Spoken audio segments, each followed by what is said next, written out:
Welcome into the Hot Read podcast for Monday, April the 22nd. I'm your host, Easton Freeze, director of published content here at BroadwaySportsMedia.com. We're also brought to you by the 440 Podcast Network. You can follow me on social media at Easton Freeze. I'm joined, as always, by producer JT, who you can follow on social media at JT_Ruhnke. And baby, it is draft week. Woo! We're here. We did it. How we feeling? I'm feeling good, man. We're here on a Sunday. We're officially here at draft week. The Preds are in the playoffs. Playoff hockey is back. How about it? The weather is surprisingly like a little cooler, which I'm a big fan of. Like I'm not sweating my balls off anymore after this past week. Like vibes are high right now. So I love it. I'm doing good. Yeah, man, we've got a big week ahead of us, and I'm always fearful when we get to draft week that I'll just be burnt out and I'll be spent. I'm not there yet. I'm tired. And what the hard work we've done in the past 72 hours, I've been very tired of. I am at this point very tired of doing, but it's been for a good cause. It's been hard work on the topic of today's episode, which is the 2024 Titans do and do not draft guide. We are going through JT and I's magnum opus of our draft season, the culmination of our work since January. Putting together a bespoke Tennessee Titans guide of over 70 prospects at every position of need, or actually at every position, regardless of need, from round 1 through 7 for the Titans to be targeting, and for you all to dig through, to read up on before the draft guys they should and should not draft for different reasons. Some of them just that they're over or underrated as prospects or have certain red flags or green flags that we really like. And some guys that we think are really good prospects would be, a particularly bad fit for the Tennessee Titans for one reason or another. That's what this article is about. And JT, it's going to end up being, I'm still finishing up the last touches of it.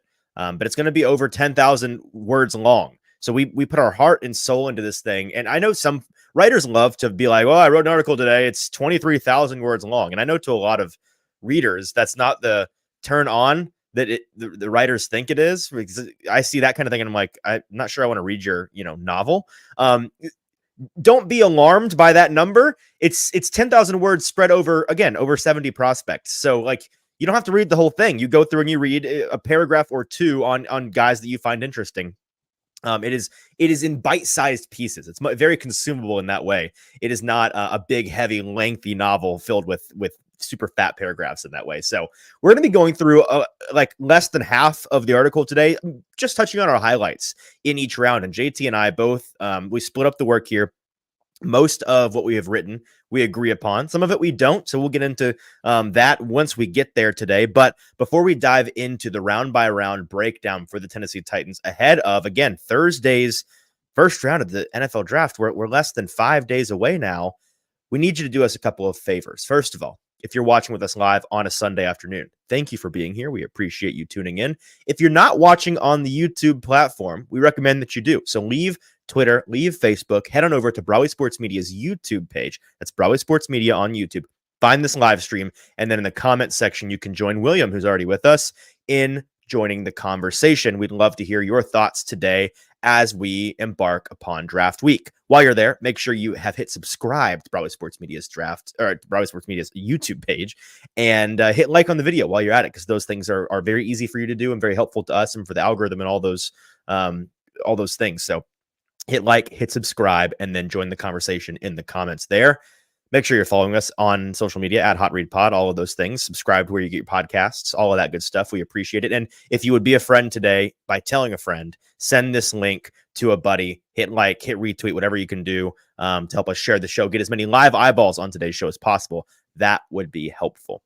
JT, I guess there's no place better to start than in round 1. We'll start with where the Titans will find themselves on Thursday night. And we don't want to spend too much time on round 1 because we've already kind of beaten it to death. It's the most talked about round. What the Titans' options are pretty clear. It's likely going to be a tackle or a receiver, barring some particularly significant trade situation where they're moving way back. So let's touch on just a couple of the guys that maybe we haven't talked a ton about that are first round potential prospects for the Titans. Let's start with this. And there are 3 instances in this article where the write-up was not the do draft or don't draft heading was not an actual player, but instead a draft maneuver, a strategy the Titans could take. And one of them is round 1. I wrote don't draft defense. Now, this is subject to change depending on if and how the Titans trade back. Again, if they traded with the Vikings somehow, the Vikings come up to 7 for the quarterback that they want that has fallen somehow in the first 7 picks, and the Titans end up getting 11 and 23. Suddenly they've got 2 first-round picks, and one is in the or they find themselves moving back with, I don't know, the Bengals or somebody. Like, that's a bad example, but you move back to 18 or 19 or 21, something. The biggest one would probably be maybe that is realistic is like maybe a Bills who want to send everything to come up to 7 and you find yourself at 28. Like that'd be the most dramatic. Yeah. 100%. So if they found themselves in that situation, then the math may very well change.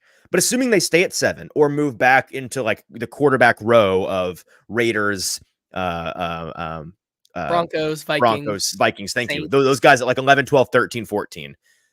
They are likely to, and I think should be making an offensive selection. Now, that's not to say the Titans roster is not in just as much, if not more, need of defensive help in terms of both starters and in terms of depth. But the ultimate goal in 2024, as we've talked about ad nauseum on this show, is finding out if Will Levis is your franchise guy and setting him up for the best development and success that he can possibly have. And that's best accomplished by protecting him and giving him additional weapons, getting tackles, getting wide receivers. And those are 2 categories that you can very easily address in the first round of the draft. And then the 2-part reason beyond that they should be doing this is entirely revolving around the idea of drafting for value and not for need. Now, if you go non-tackle, non-receiver in the first round as the Tennessee Titans, you're kind of handcuffing yourself in round 2 at 38, or if you trade back later in round 2, round 3, you're handcuffing yourself to having to, in particular, getting a tackle, right? They can't not come out of this draft with a starting tackle. And, you set yourself up to have to reach on a guy and draft for need. Like, that's a recipe for disaster there. Whereas in the first round, you can kill 2 birds with 1 stone if you go tackle, right? Because of these top 6 tackles, there's really nowhere in the first round they could find themselves, I think, and select one of those top tackles, and you would say, that was a reach. Because these guys are all going to be top 5 through 20 picks. And so staying in the first is really the best bet. In taking one of those top 3 receivers or taking one of the top 6 tackles, I think that they should do, and I think that they will do. Yeah, I'm right there with you. Not to say that this defensive class is worse than the offensive class. It's just, it is though. I think it is. Kind of is. Yeah. But I think there's some very good players, but you're seeing more of the need for offense more than the talent, I think. Of course, I would take maybe a Dallas Turner or any of these top corners over a JJ McCarthy with a bullet 10 out of 10 times. But because of the need for these offensive linemen and receivers and quarterbacks this year, there's going to be a lot of depth in the defensive class that just gets pushed down to the point where it really doesn't make sense for the Titans to really shoot over their heads and take one of these defensive prospects in the first round. So the Titans shouldn't take defense in the first round. I also wrote that they should not don't draft Brock Bowers, tight end out of Georgia. And we've talked about this a ton, so I'll give the basic points on it. It's much more of a value discussion than a talent one, right? And I remember we were talking about this all the way back to when we were still in the regular season because we were at Boom Boss doing live shows there. I have no negative things to say about Brock Bowers as a prospect. But the window for a first-round tight end pick to age well is much narrower than it would be for a receiver or a tackle, for example. Like it or not, that's just the way that it is. And if Bowers is taken in the top half of the first round, he's going to come into the NFL as one of the highest paid players at the tight end position already. So he'll need to realize close to his ceiling in terms of potential on his rookie contract to be worth that pick. And historically, the first-round tight ends we've seen go off the board in recent years, they just don't live up to that. And they end up being seen as ultimately failures in terms of draft process, if not failures on the field. Like I wouldn't call Kyle Pitts a failure of a player. He's a starting NFL tight end, but was he worthy of where'd he go? 4th, 5th overall? I believe. 5th. Yeah, no, 4 5, absolutely not a top 5 pick in the draft in hindsight. And so I just think building your team on exceptions to the rule, which I really do think Brock Bowers is going to be. I think that he is an exception to this rule, but I also am not letting that cloud my judgment. Historically, it's a bad idea. And when you're building your team on exceptions and going with non-premium players in the first round, it's a dangerous process. And it would be a luxury selection for the Titans that I don't think that they can afford right now.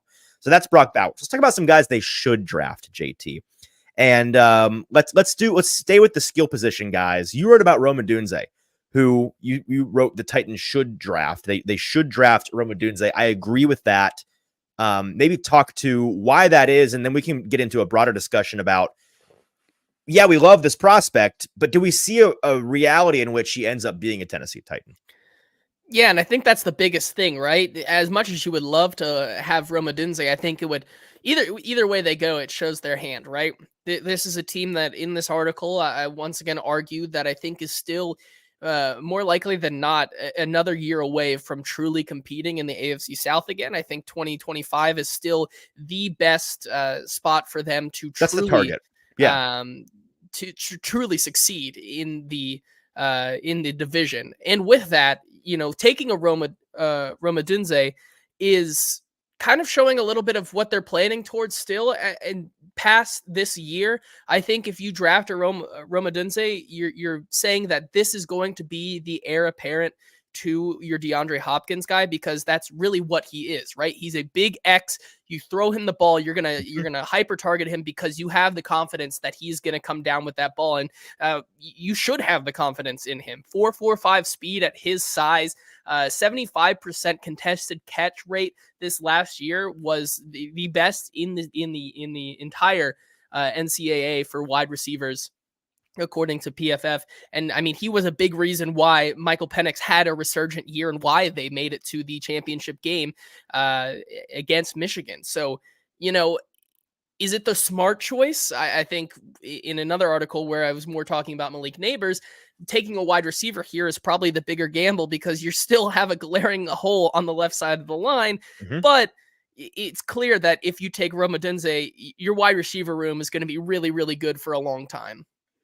I agree. And so that brings up the bigger question of, as much as I love Rome Odunze, he's a top 3 favorite player of mine in this draft. I think he's going to be a very good, I don't see a world in which he's not a very good NFL player. I'm not sure I see a world in which he's the pick for the Titans because of the way they've talked about Malik Neighbors. Because of I think fit wise, we agree Malik Neighbors is probably a better fit for the Titans right now than Rome Odunze. And with their primary need being tackle, I just, I can talk myself into seeing them taking Malik Neighbors at 7 over a tackle prospect. I could see them taking a tackle over Malik Neighbors at 7 or moving back and taking a tackle at 13, 14, 15, whatever. Can you see a world in which they take an Odunze that wouldn't be a surprise to you? Yeah, I mean, it would have to be that Joe Alt and Malik Neighbors are off the board, I think, right? I think so too. That's the only real outcome, I think, because of what, like you said, the tea leaves, if you read through them, that Malik Neighbors is the guy that they have higher on their board over Rome Odunze. And of course, once you start seeing Joe Alt and Malik Neighbors off the board, that's when you start to get to a consensus right now where it is, okay, now things are kind of equal. Do we take the big X receiver, or do we take not the best tackle in the class consensus wise? And I think that's where you can go back to what Brian Callahan said all those months ago, which was like 2 at the NFL Combine, where he says that he likes the guys who score touchdowns more than the tackle prospect. And that's where I could see a world where Rome Odunze ends up in two-tone blue. I completely agree. I think that is the breakdown. And so ultimately, not likely to be a Titan, but I am going to be a fan of his wherever he goes. And it's going to break my heart if like the Colts move up, as they've been rumored to potentially want to do, and land Rome Odunze. Like, in terms of watching the Titans and being annoyed, last year, like, my guy was Anthony Richardson. Loved him. And then, of course, he goes to the Colts, right? They tend to draft my guys too, like the BYU tackle last year. I was a big fan of, and then Blake Freeland. Blake Freeland, and then he played. They ended up with the South Carolina corner. South Carolina corner, and then the other guy who fell, who was a first round prospect. Remember that? Out of Northwestern. Yeah, I forget what his name is, but it was really fun. Adetomiwa Adebaware. Adetomiwa Adebaware. Yeah. If they end up with Rome Odunze, or if they end up with a Quinyon Mitchell in the first round, it's going to annoy me because those are like two of my top 3. Brock Bowers would just be annoying objectively. It would be annoying from a different reason, but in terms of me loving a guy and wanting to root for a guy, those are the 2 that would really piss me off. And so I'm kind of expecting it to happen, to be honest. Okay, let's move on to 2 more tackles in this first round, and then we'll move on to the meat of today's conversation. Round 2, round 3, round 4. Some guys we've not talked a ton about on this show that we want to get to for you guys. And again, We'd love to hear your thoughts on these guys as we go in the comment section over on Broadway Sports Media's YouTube page. Like, subscribe, follow, all those things. Let's start with Olu Fashanu, who has been the third wheel really on this show, because we've talked a lot about Joe Alt. We've given a lot of airtime to a JC Latham. We've not talked a ton about Olu Fashanu, despite us both liking him as the second tackle in this class. You wrote up him in this article. You wrote why the Titans do draft Olu Fashanu. Talk me through him. So we just talked about Rome Odunze, and I said all things equal, and made sure to say consensus-wise, because the consensus on him is that these things are equal. Rome Odunze versus the second tackle prospect in this draft. That's not what I think. I think that Olu Fashanu and Joe Alt between 1 and 2 is so razor thin at the next level that once we get past this draft, I think that you're going to see both of these guys have really successful careers. Now, I think we've heard less of who truly is the tackle one on their board. I think that's something that has been truly harder to figure out. Obviously, Joe Alt is the most fun name to just continue to pass around. However, Olu Fashanu, I still think, has some of the highest potential and highest ceiling of this class. You talk about a guy who this last year has yet to allow a sack in any game that he has played at Penn State. 16 hurries last year, or in his entire career in 21 games, makes him just one of the most athletic and fluid movers on the field. I personally think he's also the better pass protector to a Joe Alt. Oh, he is. I don't think it's a question. Joe Alt is the better run defender, especially with how this team wants to play next season. I think you would most likely look at these two guys and want the pass protection skills of an Olu Fashanu, paired with just the rave reviews of him as a character, in his leadership ability. I've heard quotes saying that when Olu has something to say, people tend to listen, is something that I think the Titans line, much like I said last year with a Paris Johnson Jr., could really use in the absence of Taylor Lewan. I mean, that's the last time you truly had a leader on this offensive line. And with all those things, I think Olu is still just such a well-rounded prospect that even if Joe Alt were gone, or even if Joe Alt was there at 7 and the Titans end up going with Olu over him, I think that while people would be disappointed on name value alone, the Titans are still really getting a damn good left tackle who I think is going to be a plus starter for years to come. Yeah, I think anybody that was disappointed by that should do some more homework, because I think Olu Fashanu would be, if he wasn't perceived as a potential liability in the run game, at least at the beginning of his career, I think we'd have a different conversation on this guy, because he truly, I think he is the most polished pass protector of the group. Let me talk about one more tackle before we move on to round 2, and that's Talisa Fuaga, who this is the hardest. So ultimately I wrote, don't draft Talisa Fuaga, and here's why. I know a lot of very smart people have him as tackle 3, some tackle 2 in this class, and he is one of the few guys in this class that I think has a don't bust. But that's a weird way of putting it. Don't bust potential. I think he's one of the few guys that I'd be really surprised if he ended up being a bust, is the way I should put it. I love the guy. Like, I think he'd be offensive tackle 1 or 2 in most classes. He's super fun to watch play ball.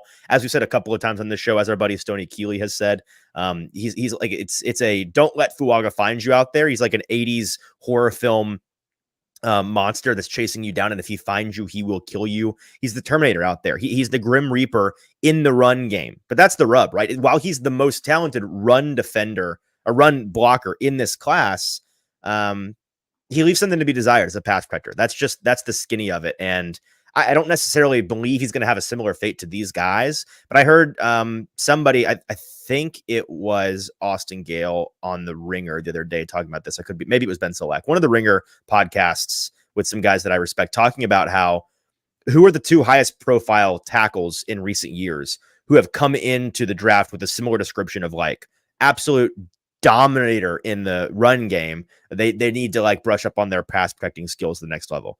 It's Mekhi Becton and Ike Ekwonu, who've not had great starts to their NFL career. Now, that's not to say those guys won't ever pan out, and that's not to say that they're total busts necessarily, but it's concerning when you'd rather, at least for me, I'd much rather have a guy like Olu Fashanu, who pass protection is down. He's a natural guy in pass reps. We'll have to teach him a little bit in the run game. I'm confident we can do that as a team. I'm not confident we're going to be able to get a guy to become a natural pass protector in that way. So with the Titans headed in this new modern, direction offensively, I don't see him as an ideal fit to protect Will Levis early and often, which the Titans need their first round tackle to do. So I can't wait to watch him collect bodies at the next level, but I don't think it should be in two-tone blue. So that's why I don't think Talisa Fuaga is a great fit for the Titans. And Kenneth chiming in here saying he disagrees completely on Odunze, even if I still think they take tackle. So what do you understand? What's he disagreeing on? That the Titans don't take him? That he's what's the disagreement here? I'm confused. Do you get it? I'm confused too, but I thought we should bring it up so that he can clarify and that we can elaborate have a and discussion more on we'll this circle back as well. But because I was like, I think I'm with you, but at the same time, I don't know. But. Okay, so let's move to round 2 and let's do a couple of guys under the skill positions heading in the article here. Can I talk real quick about a little pretty Ricky Pearsall out of Florida, who I think is not getting, I think he's one of the more underrated prospects in this process from a narrative standpoint. I think he should be getting more talk than he does. I think the reason he doesn't is because he's not a home run hitter. Like, he's not a big play touchdown scorer in that way where the highlights are him running 80 yards to the house. But he does so many things really, really well, man. He's got great focus and tracking skills, strong route runner, fantastic ball skills. He can become a contortionist mid-air to bring in a catch. And everybody remembers that play that went viral of his from this past season where he somehow Houdini'd the ball between the two tacklers, one hand crossbody. One of the more impressive catches I've ever seen. He's decent size, 6'1", 189. He's got inside and outside versatility. I've seen a number of folks say that he's a slot only guy. I don't agree with that at all. He's got returner experience to boot, so that's a plus in the modern NFL. I think at the next level, he's got like a QB's favorite target kind of guy written all over him, like the kind of guy that can come in and immediately just be right where the quarterback wants him at all times and has a connection earlier with a quarterback as a rookie than most do. And I think he'd be a pretty ideal complement to the Hopkins-Ridley duo in Tennessee. So I would not be upset at all if they took a Ricky Pearsall in round 2. Yeah, I think you hit the nail on the head there. When you're looking at a wide receiver in this draft class, I don't think it really can be a developmental guy, especially in that first round guy. Maybe if it is a guy in the second round, they probably want him to be more refined and be able to produce earlier than not.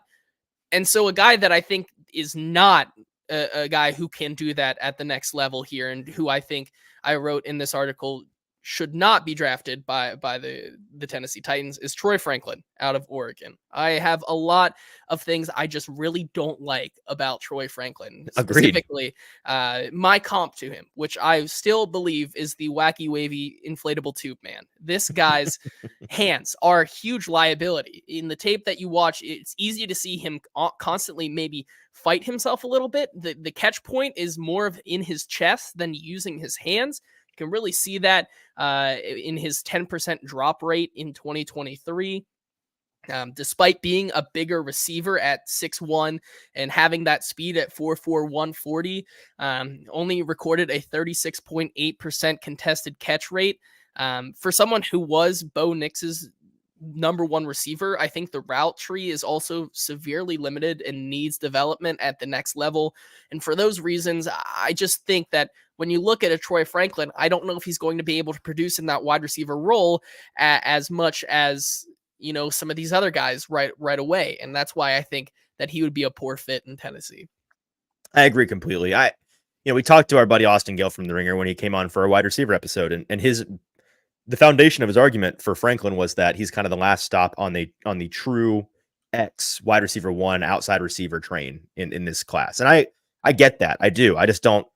I think that train station is falling apart at the seams. I think it's a dangerous part of town. I wouldn't want to stay at that train station for long, is the way that I feel about a Troy Franklin. So I don't think that he'd be a good fit for the Titans at all. Let's do some linemen here. JT, you wrote about, when we talked about this guy on the show, but we wanted to show him some love from the article here. Kingsley Suamatea out of BYU, tackle, nicknamed the Dancing Bear in college. You wrote why the Titans should draft Kingsley Suamatea.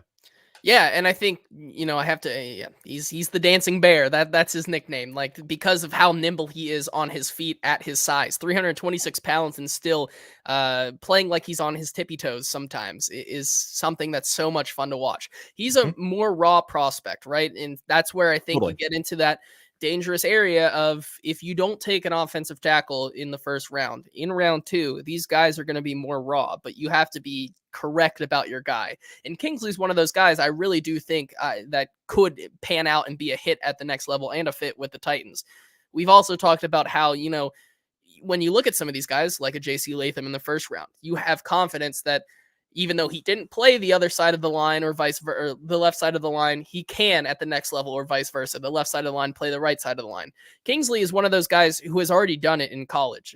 In 2022, he played 644 snaps. Or 644 snaps at left tackle this past year, and then 687 snaps at right tackle in 2022. So this is a guy Mhm. who has the versatility to play on both sides of the line. He gave up 2 sacks, 5 quarterback hits, and 6 hurries this past season. He still has to work on some of his pad level, and some of the handwork still needs to be addressed. But I think this is a guy that Bill Callahan could take one look at and see that kind of footwork at that size and really fall in love with. I agree, and I along the same lines I wrote for second round lineman about Patrick Paul in a very similar vein, tackle out of Houston, who we first were turned on to at the Senior Bowl in Mobile. I think he very well could be a starting tackle that somebody finds on day 2. On the consensus draft board, he's fallen to like 66. I think he's going to be a borderline first round pick. I think he'll certainly be gone in round 2. I'll be surprised if he falls as far as folks think that he does. Um, he was built in a lab to play tackle, man. 6'7", 331 pounds. That frame comes equipped with the elite 97th percentile arm length. He's got all of the things on paper you're looking for in a tackle play. He's precisely the kind of prospect that I think a coach like Bill Callahan would get the most out of, because he has the requisite size and length and power and athleticism to be a great tackle. He's just, where he gets knocked is his technique and his recovery skills, because his rhythm can get thrown off, hand usage and footwork breakdown. It's going to take the right coach to clean up those elements of his game, but he does possess all the raw ability needed to fix his issues. And in general, and this is a big part of the reason why I think the Titans not taking a tackle until the second round is a risky idea. Folks talking about how this tackle class is deep. Yes, it is, compared to pretty much any other draft class you can remember. But that doesn't mean, like, I think when folks think it's deep, that means, all of the top 10 tackles are starters. And their minds, they're thinking, okay, you get like 5 go in the first round, 5 go in the second round, like most drafts. Well, no, it's super deep. And so you're going to see, like, they're better. They're going to go earlier. So you're going to see like 7, 8, 9 of these tackles gone in the first round. And so you may be getting the same caliber of tackle in the second round you would in other second round picks or other second rounds of drafts. But instead of getting tackle 6 in 2022, you're getting tackle 10 in 2024, because so many of these guys have gone off the board. And so, generally speaking, I think a big body like Paul, like Suamatea, that checks every fundamental box but needs some technical work is the best you can ask for in a day 2 tackle. And that's like, you're not going to get a guy that's super polished and has the requisite traits that you want in a tackle. That guy's going in the first round, right?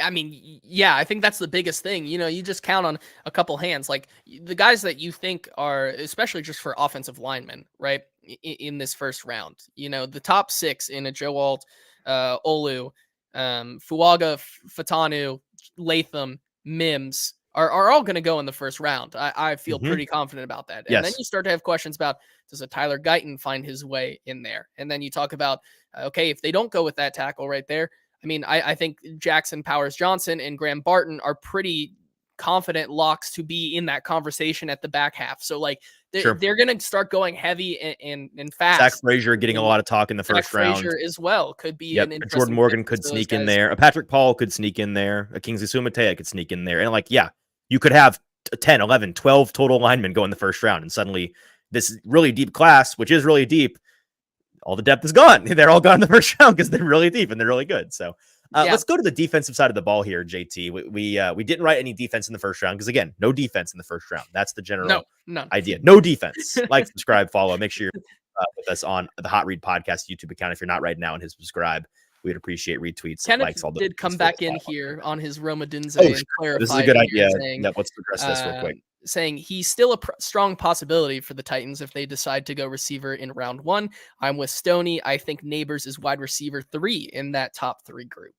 You're actually with me, Kenneth, because I that's what I think. I think Neighbors is 3. Was Rome your 2 or your? We're all here. We're all here. I was about to say, weren't we all? Yeah, we were all on Roma Dunze wide receiver 2. That's what my board looks like. That's what JT's board looks like. It's the Spider-Man pointing meme. We all have Roma Dunze everywhere. Yeah. That's not. There's a difference between my board and what I think the Titans see, and I would venture a guess. Like, I know Stoney pretty well. I bet if I went and asked him right now, what do you think the Titans see it as? I think he'd agree with me that they probably like Neighbors more than they like Odunze. Now, we could be wrong. Like, that's just reading the tea leaves. They could be bluffing. They could be lying. They could have changed their mind. But in terms of fit, it seems like Neighbors is a better fit. And in terms of what the Titans' new coaching staff tends to prefer, that leans Neighbors for me. And so that's why we think that. So I'm not saying he's not a possibility for them in the first round.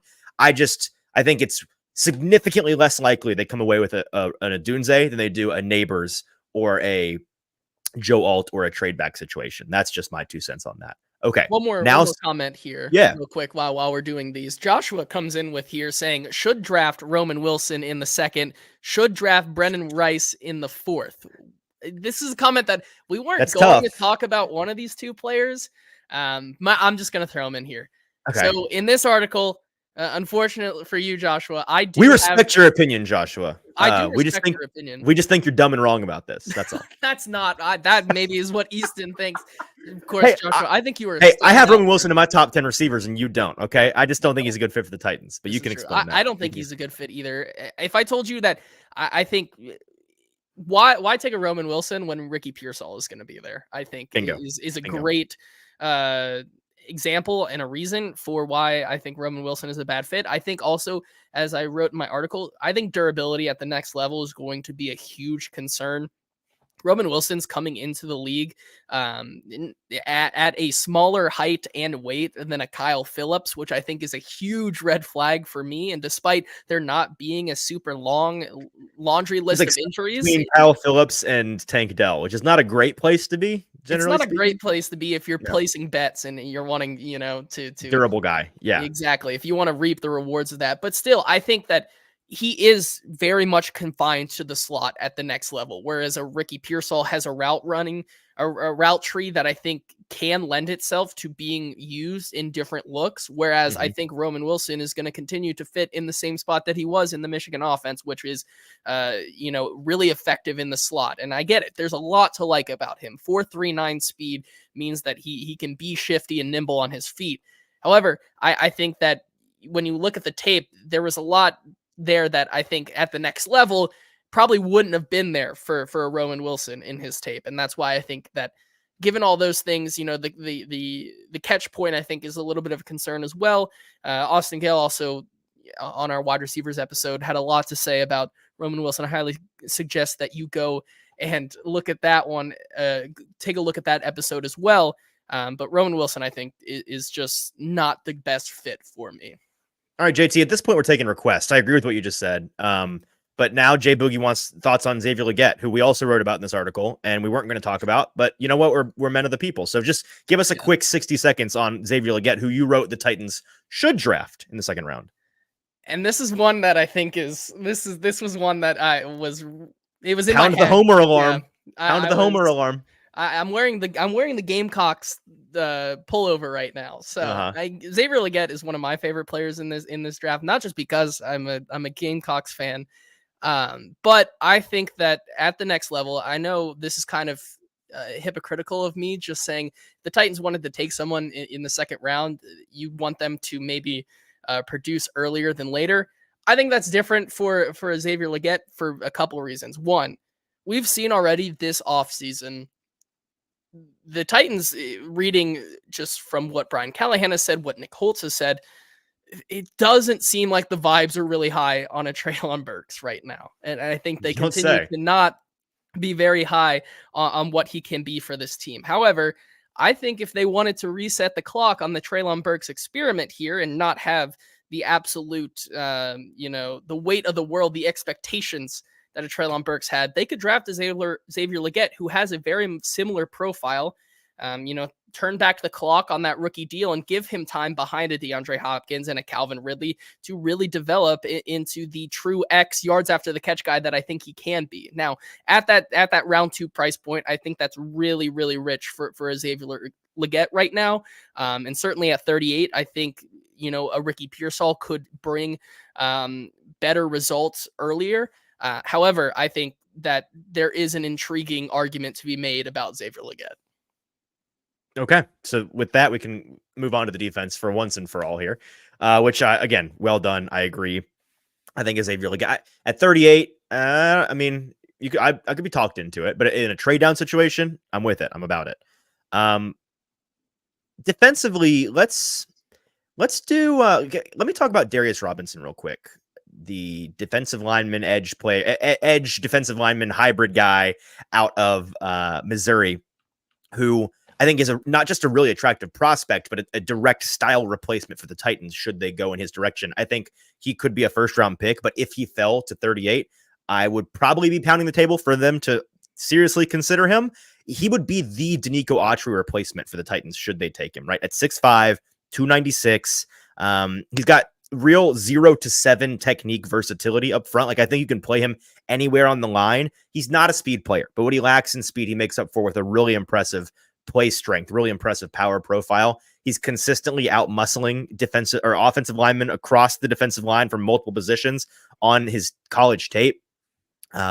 He was supposed to come out in the draft last year as like a priority day 3 guy, and then went back to I think he took his COVID year at Missouri, went back, had a really impressive season. So he's a late bloomer a little bit.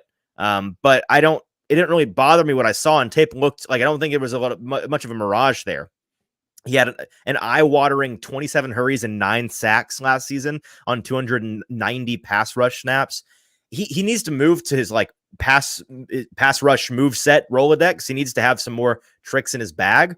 But if he can be coached up in that regard at the next level and become a more efficient runner, he's going to be nasty and a very versatile option, which is super valuable to a team, especially on the defensive front. When you lose a guy inside, you move him inside. When you lose a guy outside, you move him outside. He's your handy-manny fix-it man whenever you need him up there. The way that, again, the Titans used Danico Autry for all those years he was here, and there were many times they'd lose a star on the defensive front, and you wouldn't really notice it all that much because he was an eraser in that way. He kind of filled the need when they called his number. So I think he's got day one rotational ability, and he's got real starter upside. I like Darius Robinson a lot.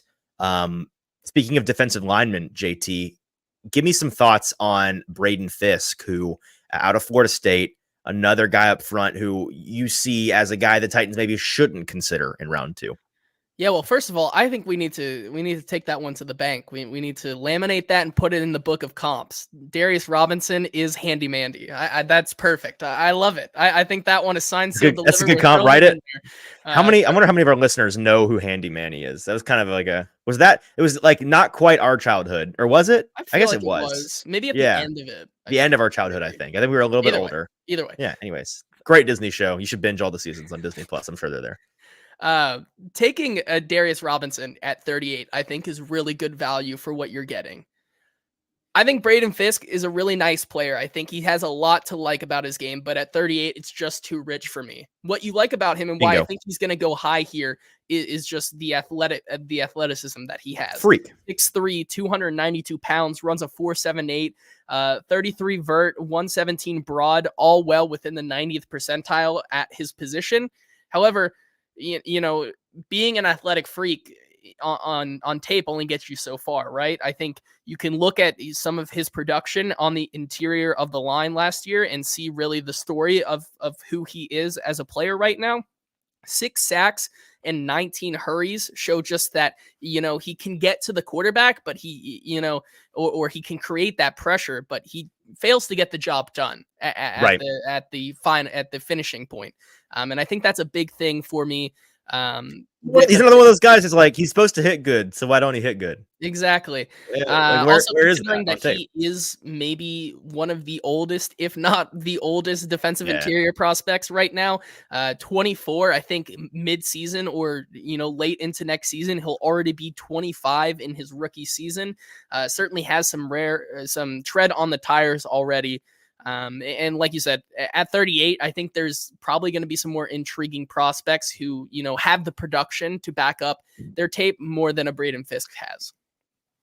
So where is the number where you're comfortable with the Braden Fisk? Because like I think we both see him as a guy we like. A trade back into the like in the 50s. early 50s, I think is where I would be comfortable, because then you're getting that Agreed. third round pick where you can also take another guy, and then you have, because really every pick that they make or every trade back, I think tells a little bit more of the story, right? If they take a trade, if they trade back in the second round and take a Braden Fisk and pick up a third, that shows me that yes, we know that we aren't where we want to be fully competitive, but we'll take the guys who have really nice traits that we think we can develop into really good guys to have this Tennessee Titans renaissance of a defense in 2025, right? Versus taking a Darius Robinson shows a little bit more at 38 that they're ready to go now, that this defense is where it needs to be, and adding a guy like that only just shores up that defensive line, and we feel really good about it. Agreed. Going back to if they stick at 38, which we both hope they trade down, but it's hard to trade. So if they stick at 38, a guy that I think is increasingly a very, very real possibility for them is Junior Colson, linebacker out of Michigan. I don't say that as a bad thing because you wrote about why the Titans should draft him in the second round. I think both of us would be comfortable with him at 38. What'd you write about him? Junior Colson, since our linebacker episode, as I've watched more and more Michigan players, he continues to pop more and more on tape, man. Right. This guy who is a Brentwood native, from the area, the Middle Tennessee area.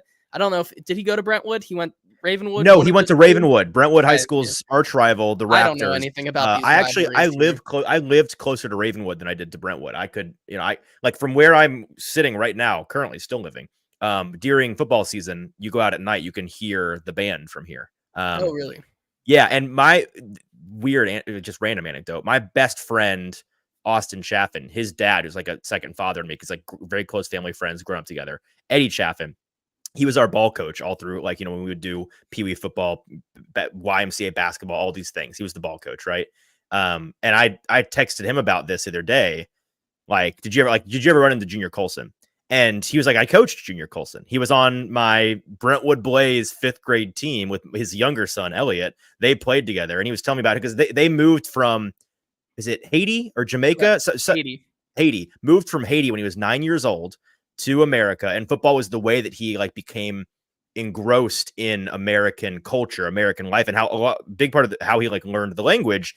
And Eddie was telling me about how he used to have to like tell the rest of the team to play when they were installing stuff, and then go to Junior and draw it out on a clipboard. Like he point to, you're this circle right here. Here's where you go. Here's what you do. Cause he couldn't speak very good English, which is crazy. And I'm like, Eddie, I don't know if you know this. He's very good. He's going to be a top 50 pick in this draft, and he might be a Tennessee Titan. So you know what? Could be. There's a lot to really like about him. If the Titans want to have a guy as a rookie wear the green dot on that linebacking group, Junior Colson is one of the best guys to do it. Elite quickness in the coverage game, an 83.4 PFF coverage grade, over 128 tackles from his 2022 and 2023 season. This is a kid that ended up going to Michigan and starting from day one. He's got a very, really, really smart football IQ. Checks a lot of boxes that I continue to see on tape with his quickness. He pops and is one of those guys who can get downfield in the blitzing scenarios as well. Junior Colson is one of those guys that doesn't have the injury concerns of a Peyton Wilson that I'm so high on, and is why I'm now firmly confident with taking him at the 38th pick, because I think he does have the potential to be the number one linebacker in this class. Well, another thing is the allure of a guy like Peyton Wilson is, holy, look at him cover. He's an incredible coverage linebacker. You trust him like a cornerback back there. He can play on actual receivers and hang. Junior Colson is hard to talk about in that way because it's not like there's an element of his game where you're like, holy crap, Junior Colson is a killer at this. But what does he do poorly? I can't point to that thing. And I was listening to the Athletic Such a football high show, floor. super high floor. I was listening to the Athletic football show earlier today, and I tweeted this out. Dane Brugler talking about this linebacker class, and here's what he had: very strong words on Junior Colson. And it was one of those moments where I stopped what I was doing. I was like, oh, this kind of shifts my perspective on where he's going to go and how he may very well be a Tennessee Titan. He said, quote, we're talking those sneaky guys who might go earlier than we think, maybe sneak into round one. It's not impossible. He is, I think, the clear linebacker one in a weak linebacker class. And so if you want to come away from this draft with a standout guy in the middle, a green dot guy, Junior Colson is, I think, easily the top guy. And I question whether or not he's going to get past 37 with Harbaugh and the Chargers, who obviously coached him in college. So, like, if his floor is 37, 38, just not in terms of the Titans, but like from a national analyst who's as plugged in as anybody and has a good idea of where these guys are going to go, if he's there for the Titans at 38, I'm going to kind of be surprised if on Friday night you and I are sitting together watching this, Junior Colson's on the board. I'm going to be talking, okay, this pick is Junior Colson. I'm pretty certain this pick is Junior Colson. It seems like more and more he fits the perfect spot where the Titans may need the most on the defensive side of the ball, right? They are lacking that guy, and if they can at 28 there or 38 be there and fill that need immediately, the Titans should run up that card. Agreed. Okay, that's round 2. Let's move on to round 3 here. And again, if you're with us live today on Sunday evening, thanks for being here. We're happy that you're hanging out. We'd love to hear your thoughts on any of these guys. We're taking requests. If you have a guy you like to hear about, we may or may not have written about, we'll talk about him. And if you have thoughts on these guys, we are going through the 2024 and Titans edition of the Do and Don't Draft Guide. By the way, JT throwing it up here. No better time than now to advertise our live show. Hello, Draft Live on Thursday and Friday night. It'll be JT and I together in person, sipping on something cold and delicious, watching the draft along with you guys, talking through it in real time, giving real-time analysis and reacting to everything the Titans do. We've done it for 2 years in a row. This will be the third. We've had an incredible time the first 2 years. We're planning on making this year's even bigger and better. So check it out. Wherever you're finding this show right now, it's going to be there, live on YouTube, live on Twitter, live on Facebook, all things 440 and Broadway Sports Media. So check it out. Hang out with us. We look forward to seeing you there. Okay, round 3 here. Let's and Kenneth with a question here for round 4. Kenneth, we're going to star that. We'll get to there when we get to round 4 here in just a minute. So we appreciate the question. Round 3, there's one skill position player I want you to talk about who we've not talked much about at all since the Senior Bowl, where we saw him in January. And that's Devontae Walker. Tez Walker out of UNC. The guy that was catching passes from a Drake May and not making him look all that great out there, because we don't think the Titans should draft Devontae Walker in round 3, or probably I'll speak for myself. I wouldn't want him in round 4. I don't think he's a very good receiver. I don't think he's going to be good in the NFL. JT, talk us through why that is.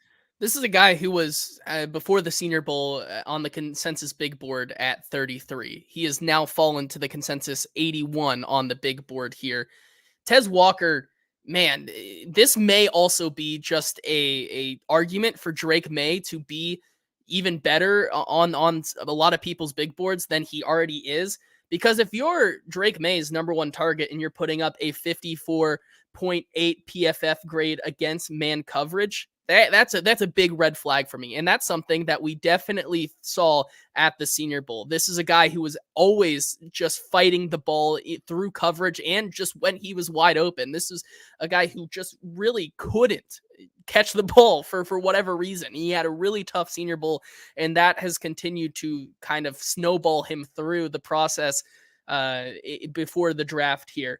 There's some things to like about him. A 4.36 40 shows that he does have the speed to be good at the next level, but 6'1", 193 shows that small frame and why you really have to be good at catching the ball at the next level at that size. And Tez Walker does not know how to catch the football. And I think that's a big reason why at the next level he will struggle, and why he's out of my top 10, probably even my top 15 wide receivers right now in this draft class. Yeah, that's fair. And if you're watching with us live, I just disappeared for like most of that. JT, well done vamping. I have a pregnant wife. I heard a crash downstairs. Want to make sure everybody was alive and fine. We're just dropping things. It's fine. Okay. So that's Tez Walker out of UNC. Let's talk about some guys on the offensive line, and 2 guys that are more interior lineman options. But I don't think with how big a need the Titans have at tackle and how strong this tackle class is, I think folks are like, yeah, Titans are going to be tackle focused. And I agree. But I'm not going to write off the possibility of them going and getting an interior lineman. You know, they have guys that can play right guard, but they could certainly upgrade there. Like, it wouldn't be all that difficult to find an upgrade at right guard. And I think that depth is also a big thing that they are going to be looking to address, especially on day 3. So, you know, this is these are round 3 guys, and all of these guys we're talking about are potential, you know, hypothetical trade back options, like, because the Titans don't have a 3rd round pick still. So we're talking about them if the Titans were to trade back, which we think they're interested in doing. And so let's start with Dominic Pooney, JT, who you first spoke to at the Combine. You were at his podium, and he has a connection to one of the newer members of the Titans coaching staff in Scott Fuchs, who is the assistant offensive line coach. He played a lot of different things in college. He was playing tackle most recently. He's projected to be an interior lineman, but talk about why you think the Titans should consider drafting him in the 3rd round and why his connection to the Titans make him a unique player that's on their board. Well, first of all, at the Combine, Pooney talked to how Fuchs was maybe the biggest impact in him getting better every single year while he was at Kansas. And he kind of topped off 2023 with his best season, allowing 0 sacks and only 15 hurries in over the last 2 seasons at Kansas. He did struggle on the outside on that right side. I believe he played left and right. I mean, this is a guy that, right, he's the most versatile maybe lineman in this class. There have been guys at the Combine, at some teams at the Combine who wanted him to even try out at center because this guy can play anywhere on the line. Okay, so he's played a little bit of everything, but last year he was primarily a left tackle, and the year before he was primarily a left guard. So this guy, you know, some of the tougher competition he's really struggled with, and why I think on that outside, why I think he's going to move into the interior. But this is a guy that I think no matter where you put him on the offensive line, he's so refined in his game that, you know, he has the basics to be a starting caliber guy. The problem is just, you know, the arm length is why I think he also is moving inside. You know, some longer edge defenders were really getting the best of him, but I think with that connection and decent size, 6'5" and 313 pounds, he's light on his feet. And I think he really, if the Titans found themselves with a 3rd round pick, could look at a guy like Pooney, who has the connection already and has a rapport with the offensive line, you know, the coaching staff here, that could be a really nice plug and play guy if they needed him to be. Fair. And the one guy I wanted to mention that I wrote a don't draft column on was Cooper Beebe out of Kansas State. He's a guard who in college showed he had some tackle versatility. At the next level, he's going to be a guard, an interior player. And the reason I wanted to mention him is because there's some things about his profile that I think on the surface, Titans fans look at and be like, okay, you know what, maybe, because I think he's a good lineman and, you know, he's got the right build for it. He's got elite broad and 40-yard dash times and measurements. You know, he's twitched up. He's athletic. The biggest thing is that he is a sort of stiff player. He's not the best mover in the short area. And that's part of the reason why I don't see him as a guy that could play right guard. I think he's a left guard only, and the Titans have one of those already in Peter Skoronski. So that's the ultimate reason why I don't think he would be a good candidate if the Titans were considering an interior line option in round 3. So that's Cooper Beebe out of Kansas State. Just wanted to mention him real quick. Let's move to the defensive side of the ball. A big fella on the opposite side in the trenches, up front in the middle, is Ruke Orhorhoro, who is one of our favorite players. We've talked a lot about him in the last 7 days on this show, but we wanted to show him a little bit more love, JT, because you wrote about him in the 3rd round being a player the Titans should absolutely consider. Yeah, I mean, he comes in on the consensus big board as the 69th overall prospect, but I think the biggest thing with his game is that he plays on the interior like a guy with the bendiness and the twitch of an edge defender. And that's something that you can really see in his game, right? He played at least 30 snaps lining up from anywhere at nose to the outside of the tackles last season for Clemson. If the Titans wanted to maybe look to find a trade back position and get a pick in the 3rd round and want to take a guy like Orhorhoro and really have a guy who can play anywhere on the defensive side of the line and do it all, he is a guy that, kind of like Darius Robinson, has that versatility and could be a good fit for the Titans. I agree. He's just, when you watch him on tape, he sucks you in, and that's the biggest thing for me, is that he has the look of an NFL player up front in the middle. And I think he's going. I'll be shocked if he's gone or not gone by the end of day 2. It would not shock me if he snuck into the second round somehow. So that's Rook or Hororo out of Clemson. Let's do some linebackers here. Let me mention real quick Jeremiah Trotter Jr., out his Clemson teammate here, who I think is a talented linebacker, but I don't think he'd be a good fit for the Titans. So I wrote about why the Titans should not draft him. He's a strong athlete. He's a downhill, heat-seeking missile style linebacker who is effective in that downhill role. But it's just like the common theme here is the Titans don't need that guy, right? He's not going to be your go-to deeper coverage, reliable guy. He's not going to be your green dot guy at the next level, I don't think. And his skill set would be pretty redundant with a Kenneth Murray, who they just brought into the fold. So I don't think a Jeremiah Trotter out of Clemson would be a good option. But we do think that Cedric Gray out of UNC, just a couple of miles down the road there, is a good option for the Titans. And you wrote about why the Titans should consider drafting him. I think the biggest thing for the Titans this offseason has been bringing in guys who love making plays, absolute playmakers, and Cedric Gray is no exception. I think he has a ways to go in his coverage game, but he's a sound tackler. Had 115 tackles in 2022, followed that up with 80 tackles this past season in 2023. But the biggest thing is that he forced 11 turnovers, including an interception and 5 sacks in 2023. This is a guy who, wherever you look on the field, Cedric Gray is going to try to be there making a play. And if the Titans found themselves in the back half of the third, even with their pick in the 4th, who I think Cedric Gray could still be there, he would be a guy that I think you could put into the rotation with the Kenneth Murray and the other linebackers in this group, and really find some times next season where he's out there making an impact.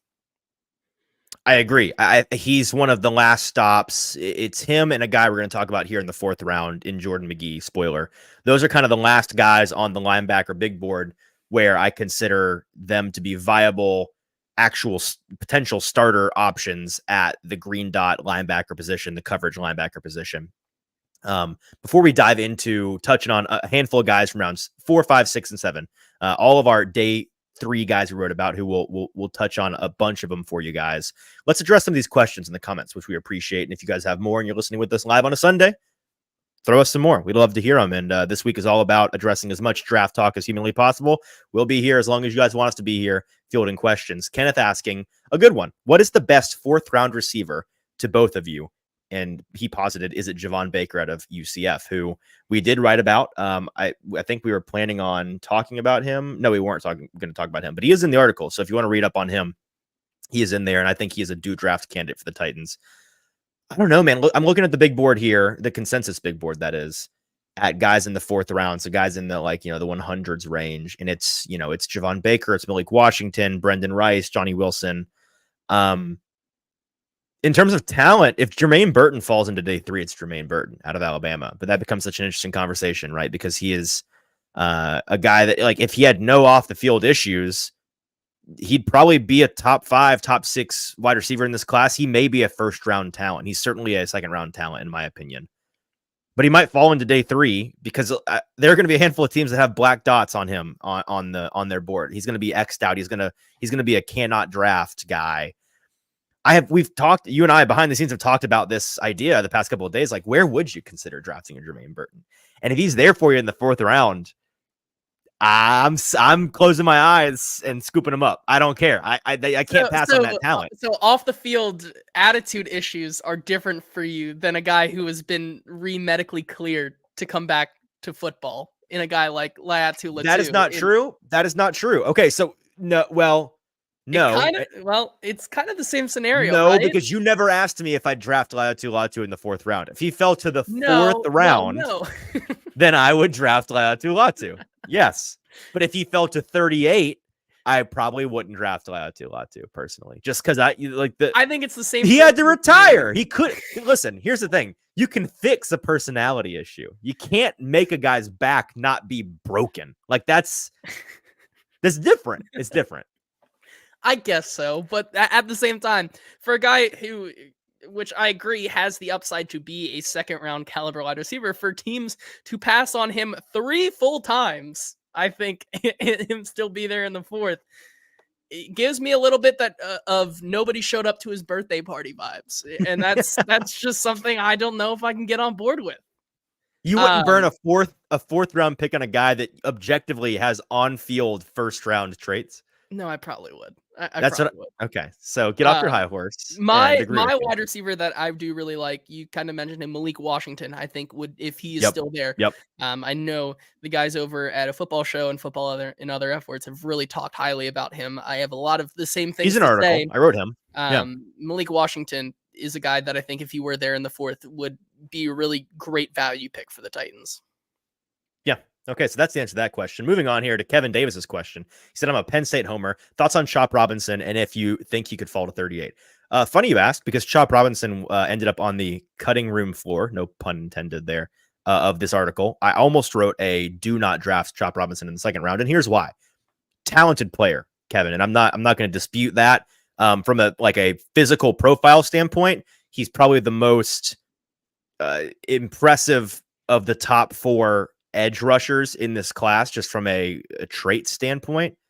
His first step is wicked fast, better than anybody else's in this class. I just don't. Once again, it's one of those guys. If he's supposed to hit so good, why didn't he hit good? He didn't. The production in college was not at the same level as what you'd expect from a guy that's that talented. So it's a two-way street where sometimes those guys come to the NFL, get the right coaching staff, and they explode. And sometimes those guys come to the NFL and coaching staffs realize there's a reason why this guy, he just can't play ball for whatever reason. He just can't do it despite being such an incredible athlete. And I don't know, man. That's a risky thing for me for a team when you need a starting caliber edge rusher. And Chop Robinson has the potential to be one of the best in the NFL, but he also has the potential to flame out and never be anything. And that concerns me a little bit, to be honest. Yeah, I think I'm with you on there. With him, once again, he's kind of like in the same mold of a Trayvon Walker or a Tyree Wilson, who has the athletic traits, but just never was able to put up the production. We've seen the last 2 or 3 years how that's worked out. Now, Chop Robinson is not on the same extreme caliber of a Trayvon Walker or a Tyree Wilson, but it does have a little bit of shades of it. He's also not a top 10 pick like those guys were. Exactly. You know, maybe third time's the charm though in this same scenario. Well, and here's the thing: you bring up those examples; those guys aren't necessarily bad at football. Like they both may be rounding into form. Like there's a reality in which Chop Robinson is as good as he possibly can be, but it's not until 2027, right? It could take till the back half of his rookie contract, and then you realize it. But by then, it's like the Titans need guys now. They need dudes that are impact players now. They don't. That's like a pick that he may end up going to like a Chiefs or a 49ers at 31, 32. And I'm going to love that pick because I'm going to be like, embarrassment of riches. These teams have the ability to wait and develop. And in 2 or 3 years, we're going to be like, I can't believe we let this guy go to this team because they can afford to sit and do that. The Titans don't benefit by grabbing a guy that they have to sit around and wait on. Okay. Zedian asking, do we think Javon Baker will fall into the 4th round? We wrote about him in the 4th round of our I think it's a 50-50 for me personally. Yeah, like honestly what he gives me, and it could just be that the colors from college are similar. But like last year, I think back to A.T. Perry out of Wake, who I think we wrote in this article from last year, A.T. Perry, 4th round, due draft. And then he fell to the late 6th, early 7th round, went to the Saints. It ended up being an incredible legend of a pick. So like, well done. He's not done much yet, but he will. Don't worry. The analytics say that he's a dog, so that's all I care about. Exactly. And Javon is a better prospect than AT, don't get me wrong. The reason why I brought him up is because we just sat and watched him fall and didn't know why. And there's always one of those guys. It wouldn't shock me if that's Javon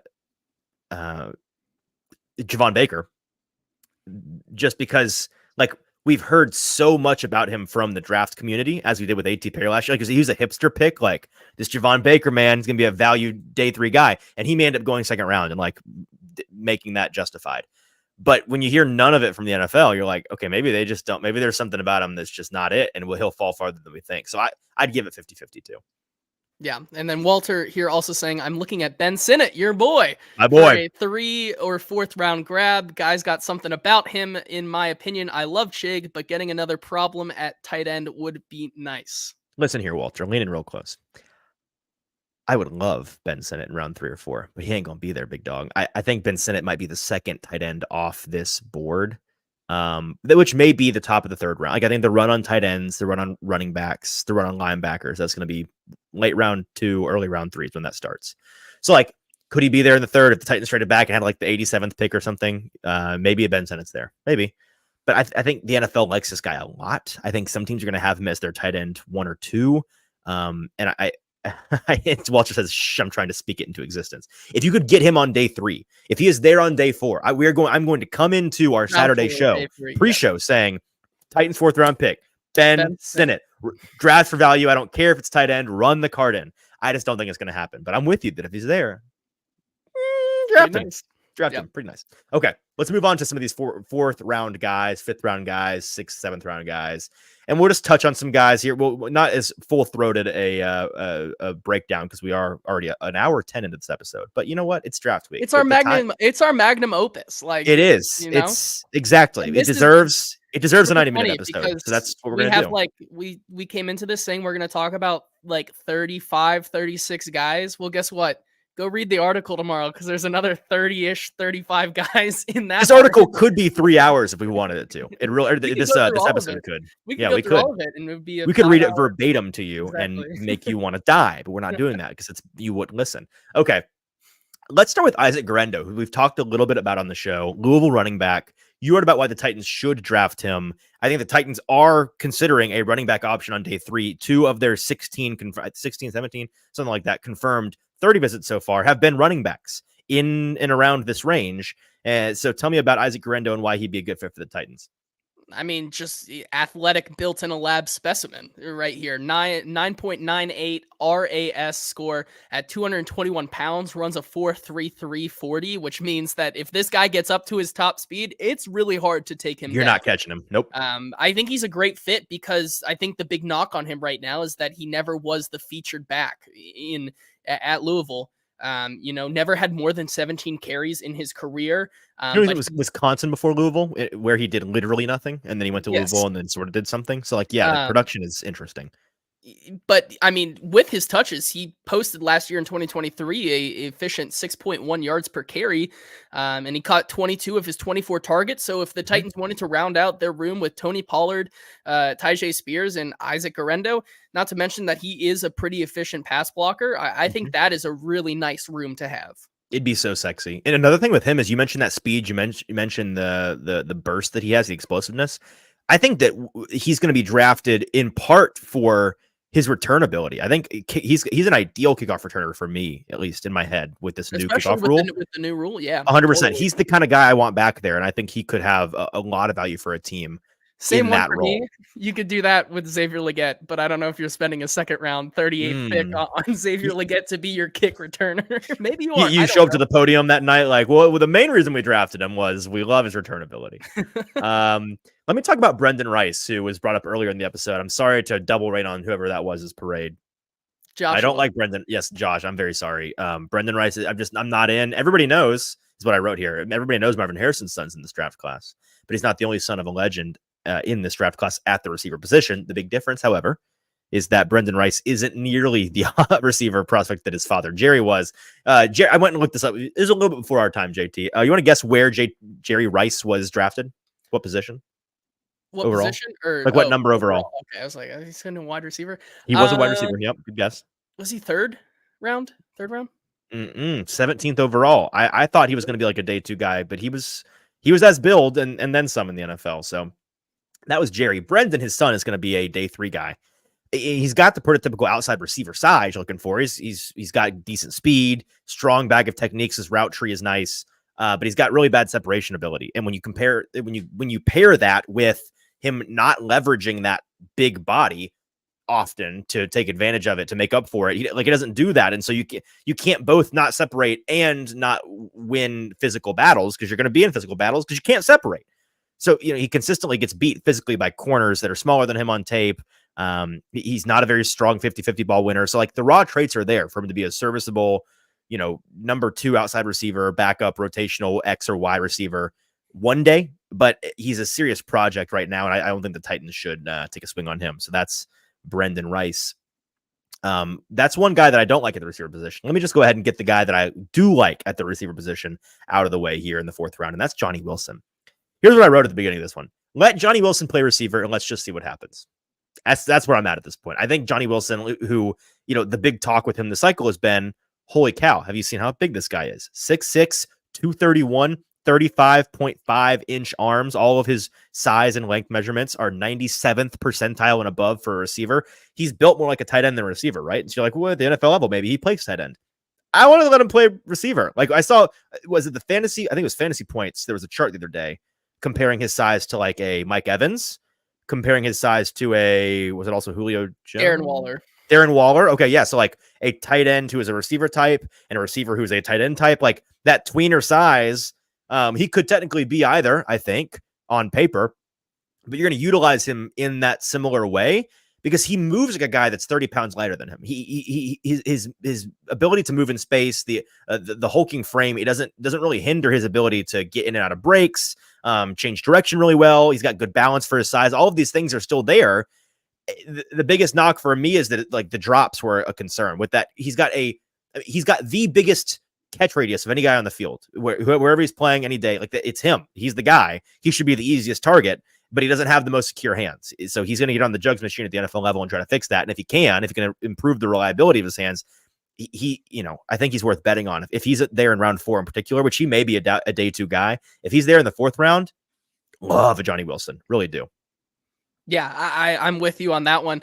I think because he is one, it's like, it's so slim though as well between him and Mike Evans. It's like we're talking about this guy as a tight end, despite him just being. I don't think he's going to be Mike Evans, to be clear. I'm just saying, like a guy that big can do the receiver thing if they can move well. Exactly, he's an inch taller and I think 6 pounds heavier than Mike nothing. Evans, which is not nothing. But it's like it's not like we're talking about this guy being 25 pounds heavier than like some of these big boy receivers, right? And no, I'm with you on that one. Moving on to kind of the interior of round 4 with the interior defensive line and then also the offensive line. A guy that I think is, if the Titans were looking to add depth at the offensive line position in day 3, a guy that I just simply don't think is worth it is Blake Fisher from Notre Dame. I'm just going to give you a few things about him, right? And tell me you don't want to just recreate the entire Notre Dame tackle room. I don't really. No. Not on your to-do list? No, not on my to-do list. And this is why. 6'5", 310 pounds. He has a nice build. However, 5 penalties last year in 2023 because, when he initially loses, he really loves to get handsy. Does that sound like anybody on the Titans offensive line right now? Strong build, decent footwork, but getting beat and having to compensate for it is what you're saying.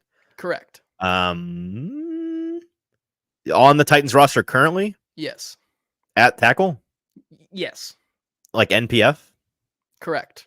This is a guy who I think is the biggest comp to him could be an NPF. And why add another NPF when you already are trying to develop one is my main takeaway with Blake Fisher. Well, so I think there definitely are better options, even in the later rounds, I think. Fair enough. Is that a comp you came up with or did you read that somewhere? I've read it 2 or 3 times, and before I even read a couple things on him, just watching him on the offensive line with Joe Alt, I was like, this guy is nowhere near where Joe Alt. Well, yeah, that part, yeah, no, that's fair. Okay, that's Blake Fisher out of Notre Dame. Don't draft him in round 4. How about a guy you do want to draft on the other side of the trench there in the defensive front, Gabriel Murphy, who we had a confusing episode on Saturday, I think, where you were like, hang on a second. I think like there are 2 guys on UCLA named Murphy. They both play edge and they have identical measurables and they're also the same age. And I was like, wow, they're identical twins. And then you look it up and they are. File it under things we should have known already. I don't know how we didn't know this in the draft cycle. There are 2 Murphys, Gabriel and Grayson, I think. Yeah, Grayson Murphy. Very similar prospects, because genetically they're identical human beings. They are identical twins. And Gabriel is the one you like a little bit better than the other one. But I do. Here's the thing. If you're a team that got one of them, or like if you're in the division with a team that got one of them, do you want to go draft the other one so you can just say like we got the same guy as you, we just got him later, we got a better value on him? Maybe. Like if the Colts draft a Grayson Murphy or a Gabriel Murphy in the 4th round, the Titans 5 picks later be like, we got Grayson, he's the same guy, and we got a better value on him. So eat that. No, because I think that you think Gabriel's better. Gabe is better by with a bullet. I think the biggest thing for them though is that when you're bringing up that card, when whoever takes the first one, you better make sure you know which one you're talking about and not end up like me. Gabriel Murphy is one of those guys who played alongside Laiatu Latu, and you have to wonder, man, is he just kind of cleaning up because of what Latu was able to do? Well, no, I think that. In his tape, he was playing in the bowl game without Latu and still was able to have a very productive day. Has a 14.8% pass rush win rate in 2023 with 8 sacks and 23 hurries. I think he has really nice speed to play at the next level, but just kind of lacks a move arsenal that really could make him a every down starter. But putting him on that line with a Sebastian Joseph Day and a Jeffrey Simmons, I think he could really develop. Do you think? I agree. I'm still being childish about this. Do you think that they are going to be in the same room on draft night? Like at the same, like you think at the same, because you would have probably, right? They're brothers. They're going to be at their family home. They're like on the consensus board. They're like 14 picks apart, right? So they could go right on top of each other. They probably could. That's awkward for the person that doesn't get the call first, where you got to sit there and be like twiddling your thumbs, and then 30 minutes later they're going to cut back to you.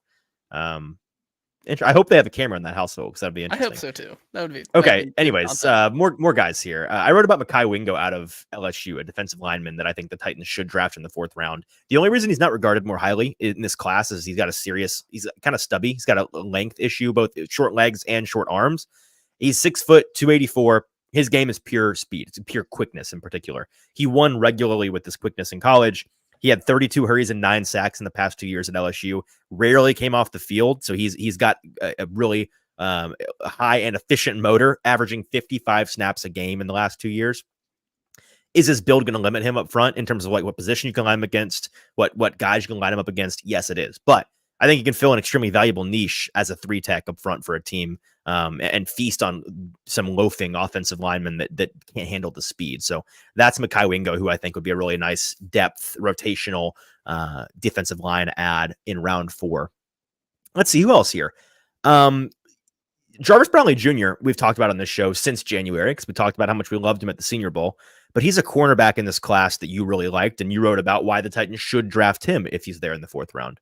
Yeah, and I think that he's down here because of his size limitations that he has at the next level. 5'10", 194 will project to mostly be a slot guy in the slot, because when he was going up against some of those bigger guys on the outside, did have an issue with drawing penalties. But he has 4.51 speed, and I think that the best way to describe how he plays is with ferocity, and his attitude is that perfect dog mentality that a corner should have. I think putting him in a room in the 4th round with a guy who, just like L'Jarius Sneed and Chidobe Awuzie, tries to derail wide receivers' routes at the line of scrimmage, putting him in that room could unlock just absolute limitless potential in a guy like Jarvis Brownlee Jr.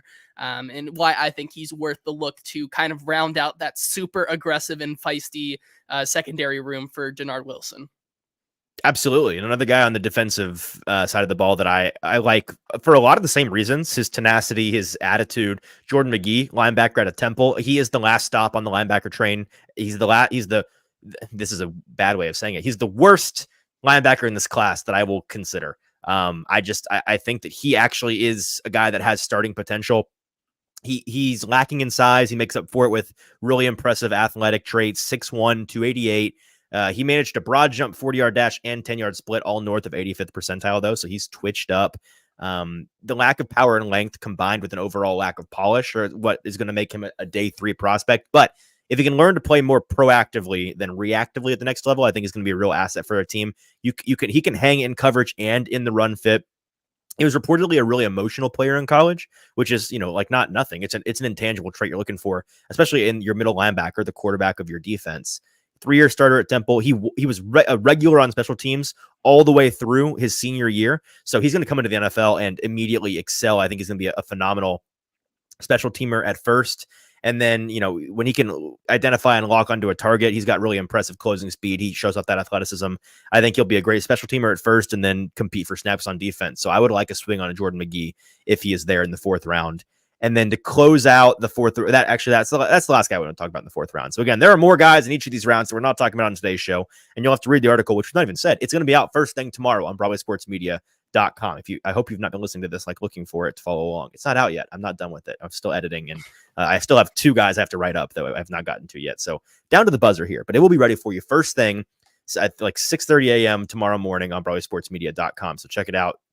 Follow JT at JT_Ruhnke. Follow at Easton Freeze, Broadway Sports 440, all those things. We'll have it all over social media tomorrow. 5th, 6th, and 7th round guys. Let's fly through some of these, JT. One skill position player that may be there in the 5th round for the Titans, who I think they should not consider, is Ainias Smith out of Texas A&M. He's a receiver who, when I first saw him at the Senior Bowl, I was intrigued. I have to admit, I found him fascinating because he's got a rare combination of elusiveness and explosive quickness when he's got the ball in his hands. But ultimately, I don't think he's a great fit for the Titans for a couple of reasons. See if any of this starts to sound familiar to you, okay? His height and length are super limiting. They're both sub 10th percentile. He'll be a slot-only player in the NFL. He presents some returner upside, but he's had 6 muffed punts in college. He's also got a decent track record of missing time due to injury, including much of this year's draft process after they found a stress fracture in his shin at the combine. Does anything from that profile stand out to you about a guy that's already on the Titans?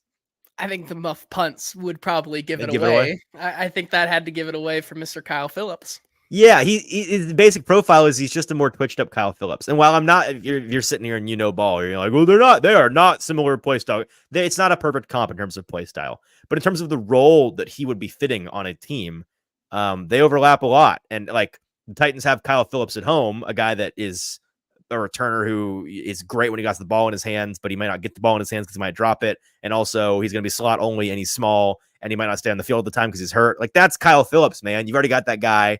Sunk cost. Don't spend a draft pick on Ainias Smith because he's going to try to fill that same role. So that's the 5th round skill position guy.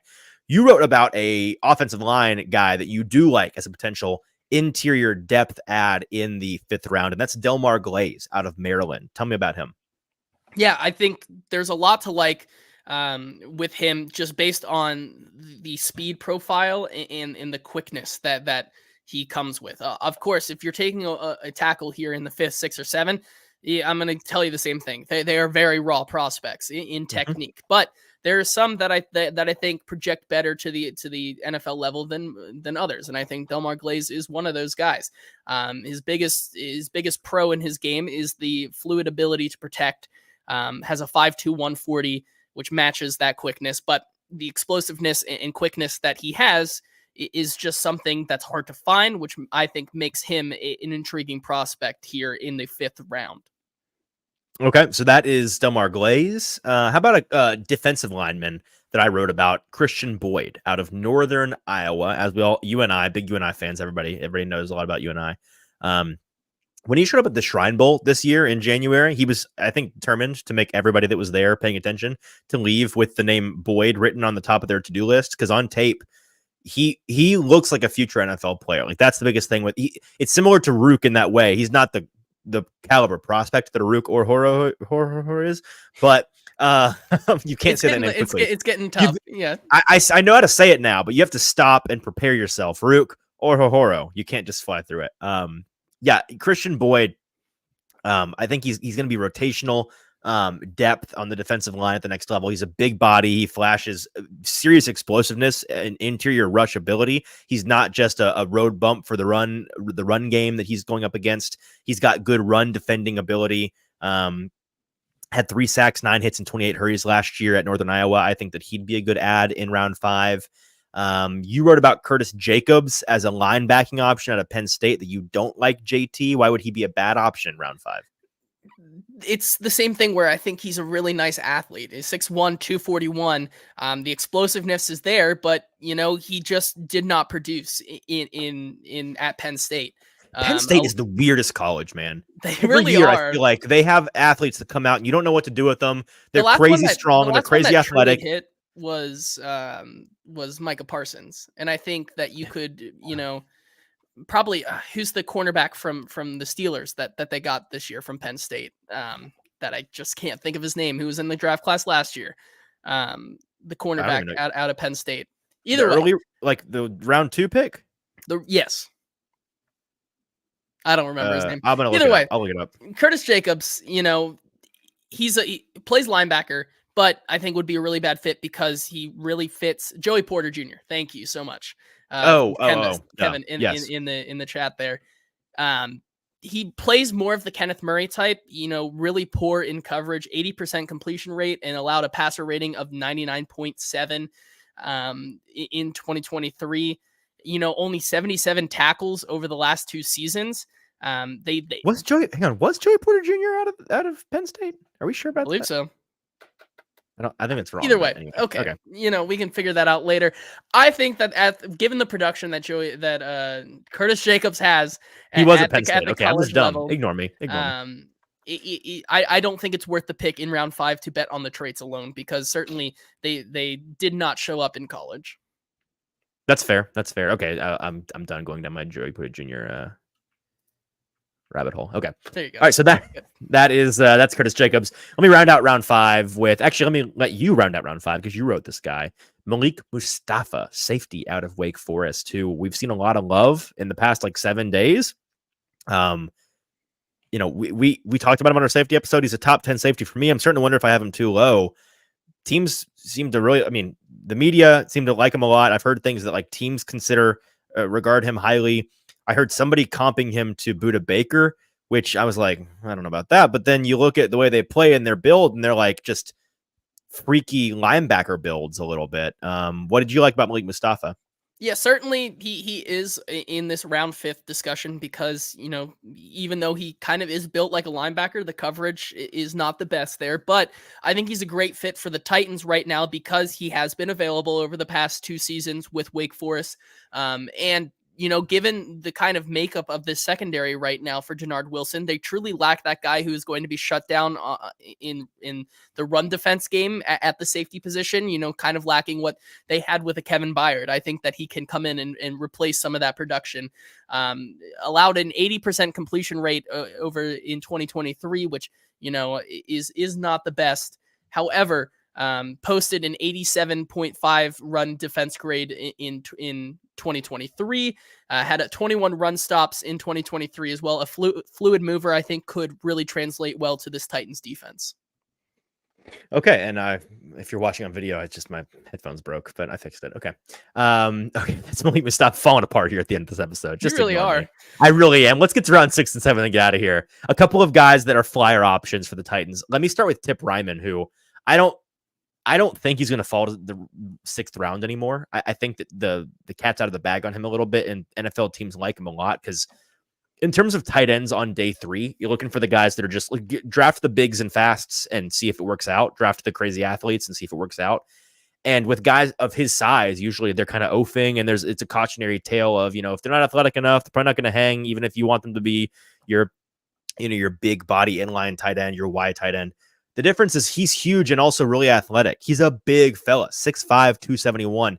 His physical presence makes him an ideal option for that Y inline tight end role, but he's not just a towering oaf either. He's got a 75th percentile or better shuttle, 3-cone, broad jump, and 40-yard dash at 270 pounds. So he's a crazy athlete for his size.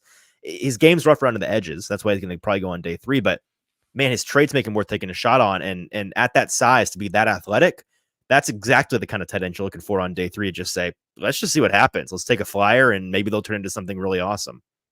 Yeah, I'm with you there. Tip has been a guy who wasn't on my top 10, but I think I've come around to him, that he is flirting with that top 10.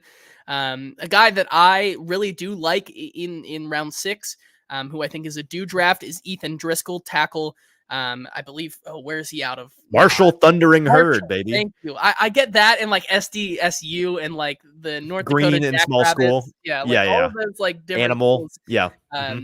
are all in my brain. However, the thing about Ethan Driscoll that I think, of course, I think he goes in the 6th or 7th round because as raw as you can get as a prospect. However, the size is really, really intriguing to me. 6'8" and 313 pounds. That kind of build to play offensive tackle, I think, is something Bill Callahan might want to take a flyer on. Might as well see what happens. I think the biggest thing for him and why he is a 6th or 7th round guy is that, at that size, getting down in at pad level to really win is always going to be an uphill battle, but could be an intriguing project.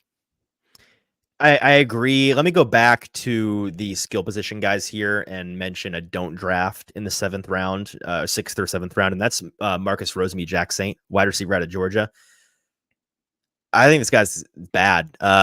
Maybe the most indicting thing I can say about him is that there's like when you cover this draft, actually when you cover any draft, there's a lot of Georgia tape you have to watch. And usually guys are popping out to you across the board. Even if you're focusing in on, Brock Bowers, you're going to notice something from this lineman. You're going to notice something from this tight end. You're going to notice something from this wide receiver. All the Georgia tape I've watched, I can't think of a single time Marcus Rosemy-Jack Saint has done anything to catch my attention, which is bad. Like that shouldn't be the case because I've seen a lot of it. And so, he's below average physically and athletically. He's got an impressive arm length. That's about it. When you pair that with very minimal college production at a team where you should have had a lot of offensive production, what are you expecting from this guy at the next level? That's what I'm asking. I don't know. I'm out. And that translates perfectly to my guy that I'm also out on in round 6 and 7. Johnny Dixon out of Penn State. Well, we're just talking about a lot of Penn State guys today for some reason. And why they're bad. Big thing for him is that he just doesn't have the size at the next level to really compete. 5'10" and 180 pounds. It's going to be an uphill battle for him to really find even a rotational piece. The biggest thing is that he also comes with really short arms, which makes it really, really hard for him to win against bigger bodied receivers. And you can see this in his tape where he had 8 pass interference penalties over the last 2 seasons. Just given that, I think the tape doesn't show enough pop for me to even take a flyer on him in round 6 or 7. Fair enough. Last guy we're going to talk about here is Kingsley Agwukan, a Stoney Keeley special. I like Kingsley a lot. He's a center out of Florida. This is the kind of hidden gem you're looking for in terms of value proposition in round 6 or 7, and here's why. He presents bargain upside late in the draft. Fought to come back from an ankle injury during the entirety of his 2023 season. Never played it close to 100%. So that means teams are either watching tape where he's not at his best, or they're reliant on his underclassmen tape and Senior Bowl performance to see what he could be at his best. Projection, a lot of it is. And so he lacks the length or power profile to be drafted higher than day 3, but the unknown of him, I think, is pretty enticing. It's enticing enough to take a swing on him. And those in the know mention his leadership skills as a real plus, something you love to have as a center prospect. The guy's going to be the leader of that offensive line. So that is Kingsley Agwukan. And that is our podcast preview. Can you call half of a thing a preview? Our podcast primer. Perfect word. Primer. Our podcast primer of the 2024 Titans do and don't draft guide. Again, you're going to want to read the other half of these guys. You know what? We left the better half out. We went through and we decided who are all the worst ones, and we talked about them on the podcast. And if you listen to the end here, you have the half that were the worst and least entertaining. The more entertaining half is still there. You'll have to read them on the Broadway Sports Media's website tomorrow. First thing on Monday morning. If you're listening to this as a podcast version on Monday, then guess what? It's already out. Go read it. It's awesome. It'll be all over our social medias, so check it out. And then, of course, on Thursday and Friday, mark your calendars. You're already going to be watching the draft. Watch it along with us. JT and I will be live in a studio set up, watching the draft, drinking and having a good time with you guys, reacting to, analyzing everything live as it happens. We've done this the last 2 years, rousing success. A lot of you guys tuned in, and we appreciated that. Join us again. It's much more fun to enjoy the Titans draft as a Titans community. And so let's do that together live all through rounds 1 and then 2 and 3 on Friday night and Thursday night. So check it out wherever you find this show, where you're listening to it right now. it'll be there. So just come back here on Thursday and Friday night. A couple more programming things. We've got 2 more pods before the actual draft and before those draft live streams. On Monday, we'll be recording live with Sean McAvoy, local QB guru, quarterback coach, private quarterback coach to Will Levis and Malik Willis. He's been working out a lot with those guys this offseason. We're going to talk to him about the top 10 quarterbacks in the 2024 NFL draft, the last of our positional series. We'll get out of the way, as well as some thoughts on what those guys' off seasons have been like and some things, some nuggets from him that you're not going to have heard from anybody else in the Nashville media market until tomorrow. So tune in for that live on Monday, dropping as a podcast on Tuesday. And then live on Tuesday, our final pre-draft episode, Mock Draft 2.0. I'll be going through my mock draft, all of the first round, and a Titan 7-round mock. It's my official prediction for what the Titans will do and what the first round will look like on Thursday night. So that'll be a live episode Tuesday afternoon, coming out as a podcast Wednesday morning. Okay, so a big week ahead. Looking forward to it. JT, I know I'm excited. I know you're excited.